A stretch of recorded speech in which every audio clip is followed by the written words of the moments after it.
สบายดีไปหับเอาลูกเด้บ้องคุณเอาทางนั้นทางนี้ลูกอยู่ทางนี้ลูกทางนั้นอะไรนี่เห็นบ่พี่มาทางนี้มั่งนี่นี่นี่แหละอันนี้แหละแม่น่ะโอ้ซาไปก็ปีบ่เห็นกันอันนี้แหละอีส่งเด้ออีส่งอยู่หน้าแว่นขอบใจ FC ผู้มีน้ำใจแบ่งปัน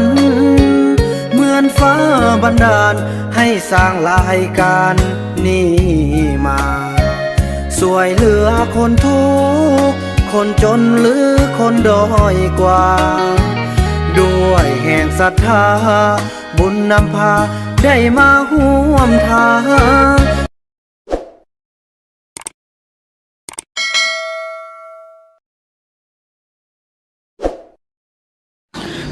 สบายดีท่านผู้ชมเนาะสบายดี FC ของปาวนัมเบิร์ดสุคนพี่น้องเอ้ยเนาะบอกว่าซีอยู่ภายในหรือว่าอยู่ต่างประเทศคลิปนี้ก็เป็นคลิปที่ปาวนัมจะให้ทุกคนได้เห็นพ่อแม่ลูกเนาะแม่ลูกกันซะพ่อเพิ่นก็เสียแล้วแม่ลูกบ่เห็นกัน20กว่าปีพี่น้องเอ้ยเนาะบ่เห็นกันถึง20ปลายกว่าปีพี่น้อง20กว่าปีอีกอย่างก็เป็นเผ่าต้องเหลืองอีกพี่น้องหรือว่าคนป่าเนาะตอนนี้ก็ถือว่าภารกิจของบ่าวนำไประดมก็ถือว่าออกจากถือว่าเขตชนบทพี่น้องบางเนาะบางรถเนี่ยก็ถือว่าสุดยอดเลยพี่น้องกว่าจะมาฮอดเนาะนี่แล้วก็เครื่องเพิ่นก็เอามานำละพี่น้องเอ้ยเนาะแล้วก็ตอนนี้อันนี้เป็นพ่อเลี้ยงของเพิ่นเนาะส่วนแม่กำเนิดเพิ่นเป็นพ่อตรงเรืองพี่น้องเอ้ยพ่อเลี้ยงเพิ่นก็ได้เลี้ยงแต่น้อยเพิ่นก็มาส่งอยากให้มาอยู่มาถึงมาอาศัยอยู่บ้านเฮาแล้วโอ้โตจะได้กินข้าวอิ่มแล้วบ่กินข้าวอิ่มหรอแล้วไปยืนรถท้าก่อนเด้อซุปเป็นนั่นหรอซุปสุดเลยก็ค่อยมาเนาะพี่น้องเนาะบอกว่าสิโอ้ยพี่น้องดีใจเนาะเป็นเรื่องราวที่คือจะบ่มีอีกแล้วอยู่ในโลกใบนี้แต่ก็ยังอยู่ที่นี่พี่น้องเนาะที่ซ่อง BN สลาเฮาพี่น้องเอ้ยดีใจเนาะพี่น้องขึ้นมาแล้วก็โอ้ยเห็นให้ซ่องแม่ลูกที่ได้พัดพักจากกันเนาะตั้งแต่น้อยจะได้มาเห็นกันในมื้อนี้พี่น้องเอ้ยซื้อบุญส่งเนาะอันนี้คือพ่อเพิ่นพ่อเลี้ยงเนาะที่ว่าได้ซื้อมาแต่น้อยเพิ่นละพี่น้องเนาะพี่น้องเอ้ยเนาะดีใจนะขึ้นมาละ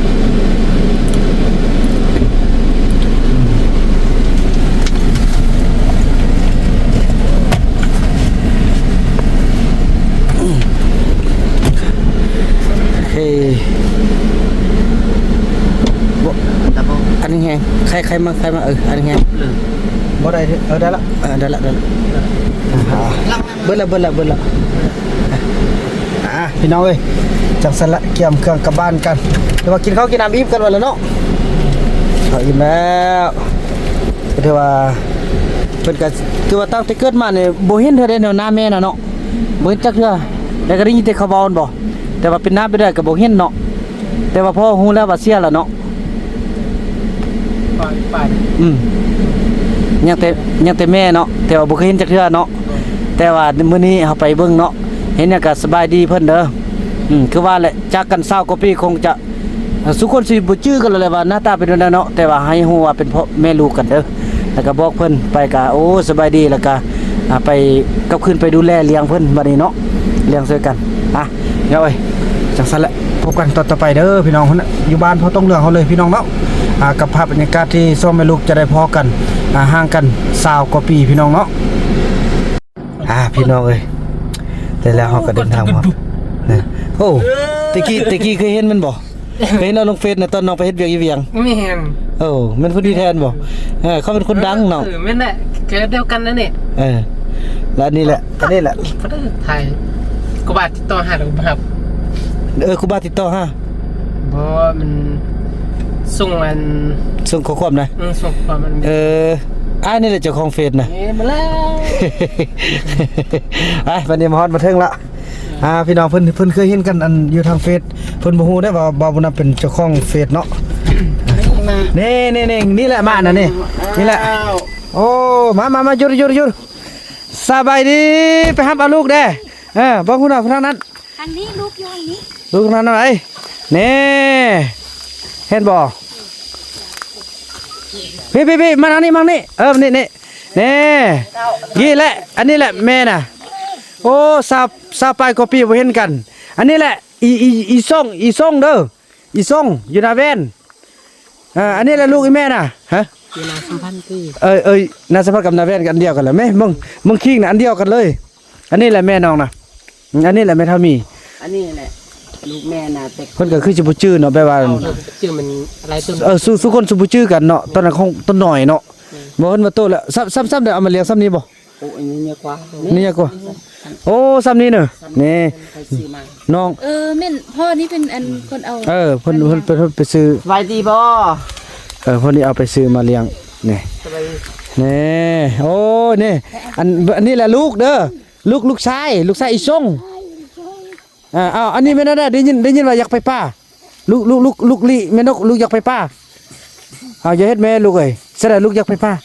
บ่ให้พ่อดี ต้องเอาไปอยากกินมะม่วง ๆสิกินมะม่วง เฮ้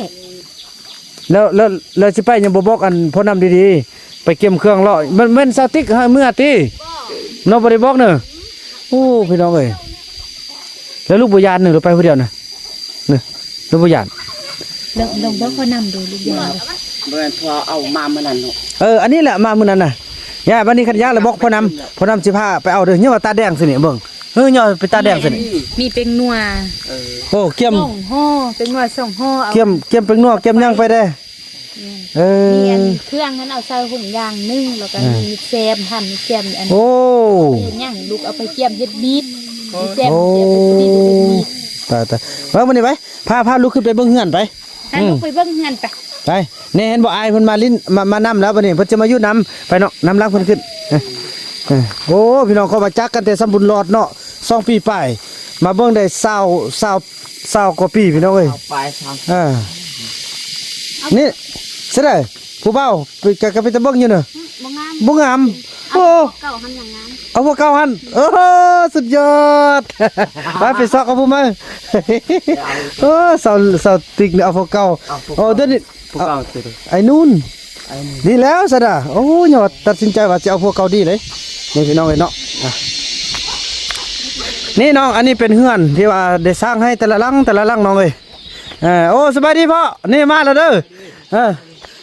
มาแล้วเอามาฮอดแล้วโดยซ้อมแม่ลูกบ่เห็นกัน20กว่าปี อยากว่าได้เนาะ เขาว่าอันตอนเอาไปเลี้ยงในสับบุญรอดหนึงเด้ เป็นน้องของอันคำน้อย คำน้อย เป็นไอ น้องคำน้อยเหรอ เป็นน้อง เอาไปเป็น เป็นน้องคำน้อย อันนี้พ่อผู้เพิ่นไปซื้อน้ำละสูงนะ เป็นอ่ะ 7,500กับเขากระโหลกนึงเนาะหาแม่พาเพิ่นไปเนาะขึ้นไปเฮือนขึ้นทางนี้เนาะขึ้นทางนี้ เนี่ยอ่ะ อันนี้แหละเฮือนนี่ก็สิเป็นหมอพาพวกน้องแหละก็ลูกชื่อนี่ก็ลูกชื่อนี่ก็เมื่อกี้นี่นะเมื่อกี้นี่ นี่เนาะขึ้นทางนี้เนาะขึ้นทางนี้เนาะแม่นแหละอันเรียนกันแต่ละลังน้องเอ้ยแล้วน้องจะได้อยู่นี่เด้อย่าถ้าน้องดูแลแม่อยู่นี่พออยู่นี่มีแต่3คนอยู่นี่นะไปขึ้นไปเบิ่งนอกไปขึ้นไปลิ้นเลยมาอยู่แล้วก็หาแกนหามันเด้อน้องบุญทรงเนาะหามันหาแกนหา สวัสดี มาพัฒนาอันนี้แหละผู้เฒ่าปะโทค่ากันห้างแล้วนี่เฮ้ยบ่อาบน้ำอันนี้น่ะอันนี้ล่ะเรานอนนอกบัดมันนั่นล่ะก็เฮาเฮ็ดนั่นล่ะเฮาเฮ็ดเตียงให้เรานอนลุมหั่นนะนี่ ถ้าเขาไปนอนเฮือนกับบุไปเลย อันพระเสื้อได้รูปนอกอันนี้แหละเป็นเฮือนหลังนี้เราน้องสินอนทางไหนทางในทางนอกก็ได้นั่นได้ก็ได้แต่ว่าเฮือนอันก็ถือว่าบ่แล้วได้นี่ในสร้างกำลังเฮ็ดไปเป็นยังประตูยังปองอียามยังซีนายังหลายๆเนาะนี่ก็เราบ่ทันแล้วอันตอนนี้กำลังเฮ็ดบ่แม่นว่าซำนี้ว่าบ่แม่นเด้กำลังเฮ็ดนี่แหละไม่เท่านี้เราบ่อาบน้ำเหม็นหมดเหม็นจะเวิร์ก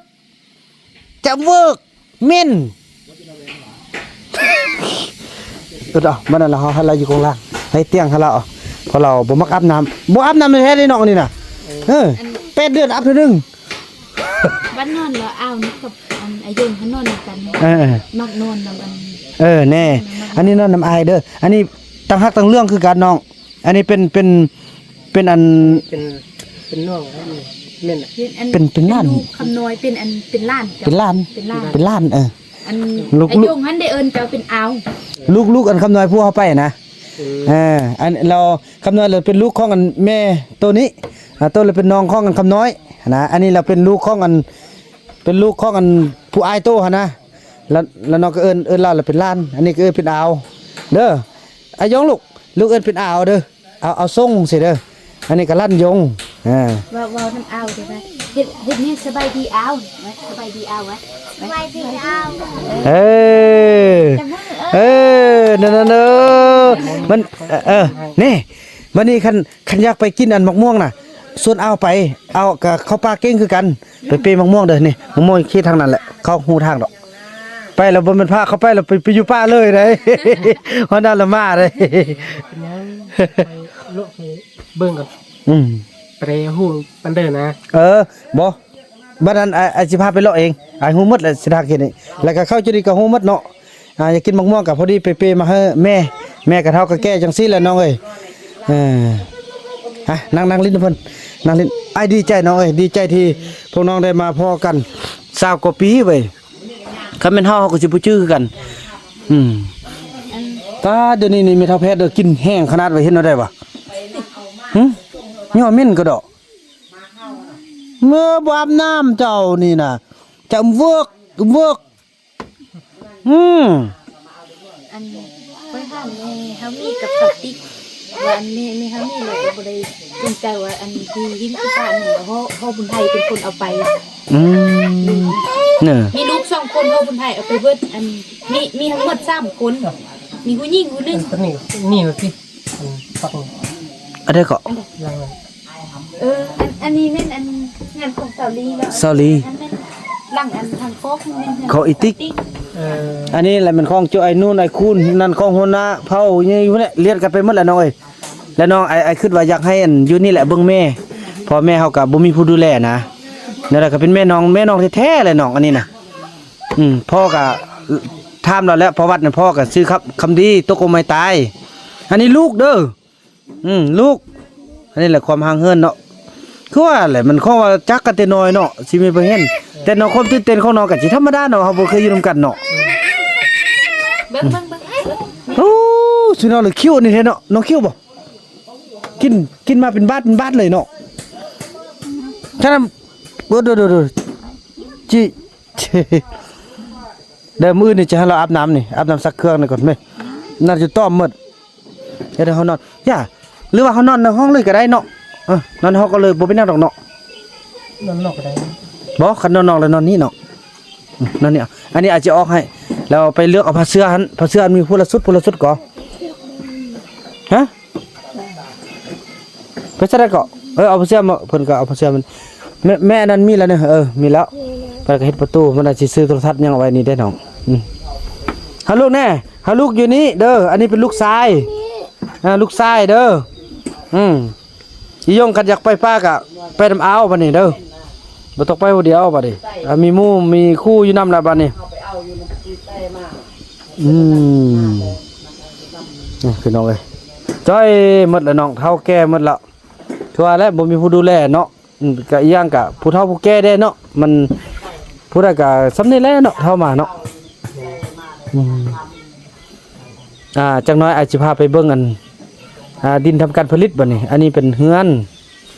ดินทำการผลิตอยู่ลุ่มพุ้นเป็นดินเฮือนอันนี้อยู่ลุ่มมันเป็นห้องน้ำเนาะห้องน้ำกำลังสร้างบนหอไทยนะห้องน้ำห้องอัพอยู่หันหมดแล้วก็หน้าก็อยู่ใกล้ๆนี่ลายตัวเดียวฮะก้อยเห็ดลายตัวเดียวกับเพื่อพวกน้อง19คนพอตรงเรื่องน่ะถ้ามัน19 20กับน้องก็เดี๋ยวนี้น่ะก็เซเบิดก็เนี่ยเขาไปป้าจังหวะไปหากินได้เราไปออกไปจางได้เขาออกไปจางได้มื้อเช้านี่ก็ไปรับจางกันเท่าไหร่เต็มบ่3-4 คนต่อไปเด้อฮะอันนั้นเนาะมีหน้ามีบ่หน้าอยู่ลุ่มนี่อยู่ลุ่มไปเด้อมีแต่ดินพอเพิ่นกำลังจัดเกี่ยมปีนี้เป็นปีหน้าจังเฮ็ดปีนี้เขาปลูกสะลีปลูกมันต้นปลูกไว้ปีนี้บัดน่ะอาจสิพาน้องไปเบิ่งเด้อนั่งพักผ่อนกันเด้อบ่อาบน้ำหันเด้อเพิ่นน้ำอาบ แล้วแฟบสบู่มีบ่มีติบ่มีอาจจะเอามาให้ บ่ได้มาซ้ํเด้อนี่ไปเที่ยวตาแดง แล้วอันอีพ่อในการนอนนี่ก่อนนอนนี่บ้านนั้นเอาผ้าเสื้ออีลุ่มนอนกัน พักผ่อนนี่ก็ได้ มักจักก็สิเอาไปเมียนให้ก่อน จับเงินก็ได้ แล้วเพิ่นก็สิเอาไปเมียนเนี่ยเพราะมันเดือนนี้กำลังยังสิพาใหม่ใส่ยังบ่ทันแล้วเฮือนยังบ่ทันสมบูรณ์แบบ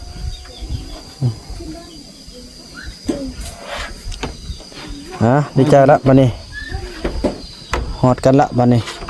อันนี้เฮือนครัวเนาะเฮือนครัวแต่เฮาลงทางล่างพุ่นเฮาเข้าทางนี้ บ้านเลยสบาย สบายเห็นบ่ เย็นคืออยู่เฮือนเนาะนอน อันนี้มุงย่านบ่ฮ้อนเนาะ แม่น แต่อันนี้สังกะสีเฮามุงเพราะว่าเฮายัดนักไฟนะนักไฟระยะมันสินั่นอันนี้แหละเป็นของพวกน้องแหละน้องเอ้ยอยู่กับเป็นของพวกน้องเลยเพราะทุกสิ่งทุกอย่างภาครัฐคันเทิงเพิ่นสร้างไว้ให้พวกน้องหมดล่ะนี่ผู้ใดอยู่กับผู้นั้นใดสิแหละคือจู่อยู่ป้ากะเขาก็มาไม้เอาหมดได้แต่ละหลังน่ะเขาไม้หมดแต่ละหลังมีเจ้าของหมดเลยเด้อาก็อยากให้น้องอยู่นำแม่นี่แหละสบายเย็นดีน้องเอ้ย ลูกมาส่งให้แม่เบิ่งเด้อลูกเนี่ยเบิ่งแม่เลี้ยงแม่เท่าเบิ่งมันเอาเศร้าบ่มักอายส่งน่ะเศร้า แน่มันว่ามันดำอยู่มันบ่ได้เอานี่ออกทำเอาตัวนี้ออกมันละงามบ่ได้ฮอดมือเสีย แต่งตัวก่อนเนาะ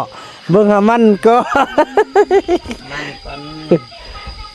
ไอ้บุญรอดป่ะ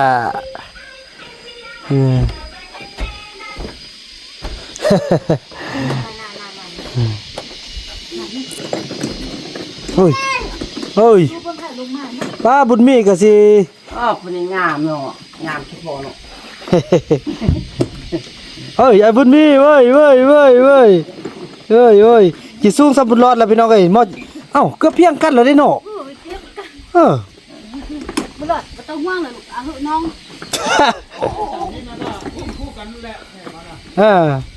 โอ้สร้างยักษ์ขี้แล้วเอ้ยญาติของอายเว้ย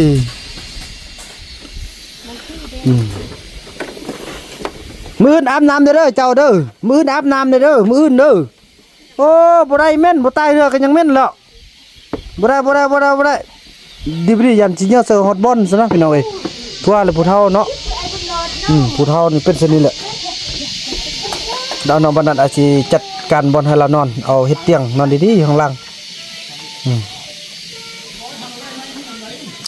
ถือว่าจังซั่นเนาะพี่น้องเนาะถือว่าคลิปนี้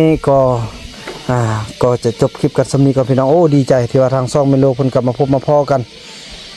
ถึงว่าความผูกพันของเขาเจ้าจะบ่ปานใดเนาะของคือว่าอะไรพี่น้องจักกันตั้งแต่น้อยเนาะอายุแต่2ปีจนฮอด20ปีพี่น้องเอ้ยห่างกันก็สิธรรมดาห้องน้ำเนี่ยบนท้ายก่อนโซข้าวนี่นั่นน่ะโซข้าวก่อนดีใจที่ว่าเพิ่นมาฮอดมาถึงเนาะถือว่าจังซั่นพี่น้องคลิปนี้บ่าวบ่นำจะขออนุญาตจบคลิปกันสำนี้ก่อนเนาะแล้วก็พบกันใหม่ในคลิปต่อไปคลิปนี้บ่าวบ่นำขออนุญาตกล่าวคำว่าสบายดี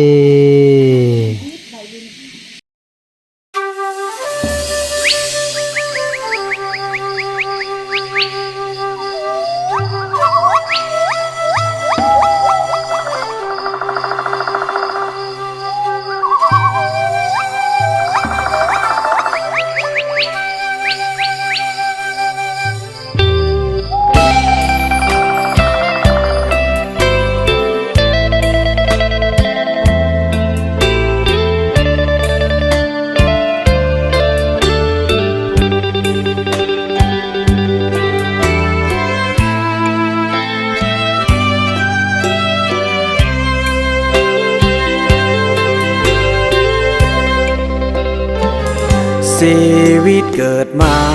โศกสตาเลือเกิดบ่ได้เป็นคนทุกข์จนแค้นใจซ้ำยังอาศัยไผดงพงป่า ศาสตร์นี้ตำต้อย น้อยใจในวาสนาไผเดจะมาเมตตา เห็นคุณค่า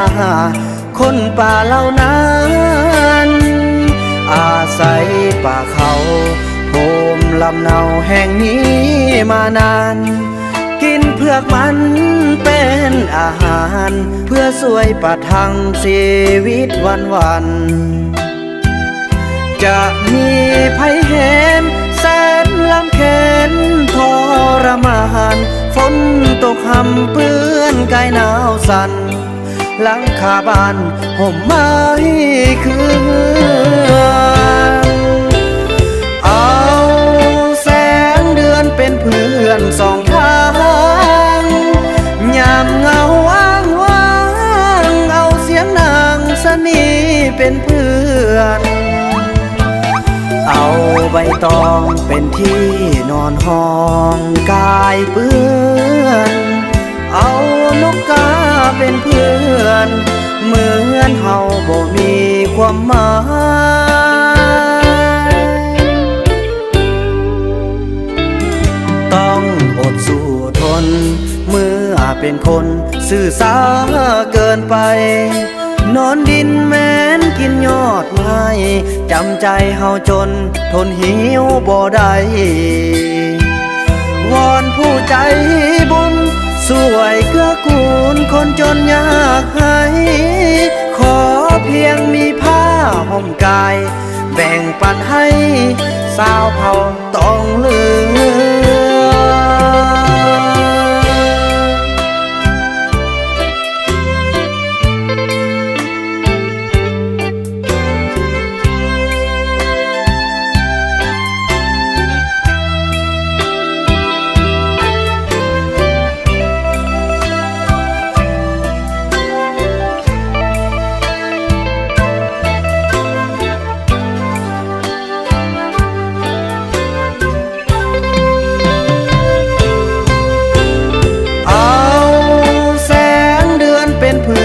สองทางยามเงาว้างเอาเสียงนางสนีเป็นเพื่อนเอาใบตองเป็นที่นอนห้องกายเปื้อนเอานกกาเป็นเพื่อนเหมือนเฮาบ่มีความหมาย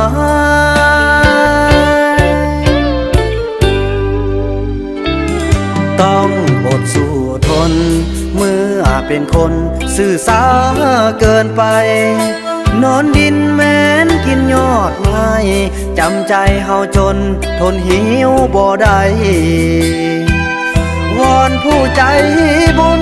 สวยเกื้อกูลคนจนยากให้ขอเพียงมีผ้าห่มกายแบ่งปันให้สาวเผ่าต้องเหลืองขอเพียงมีผ้าห่มกายแบ่งปันให้สาวเผ่าต้องเหลือง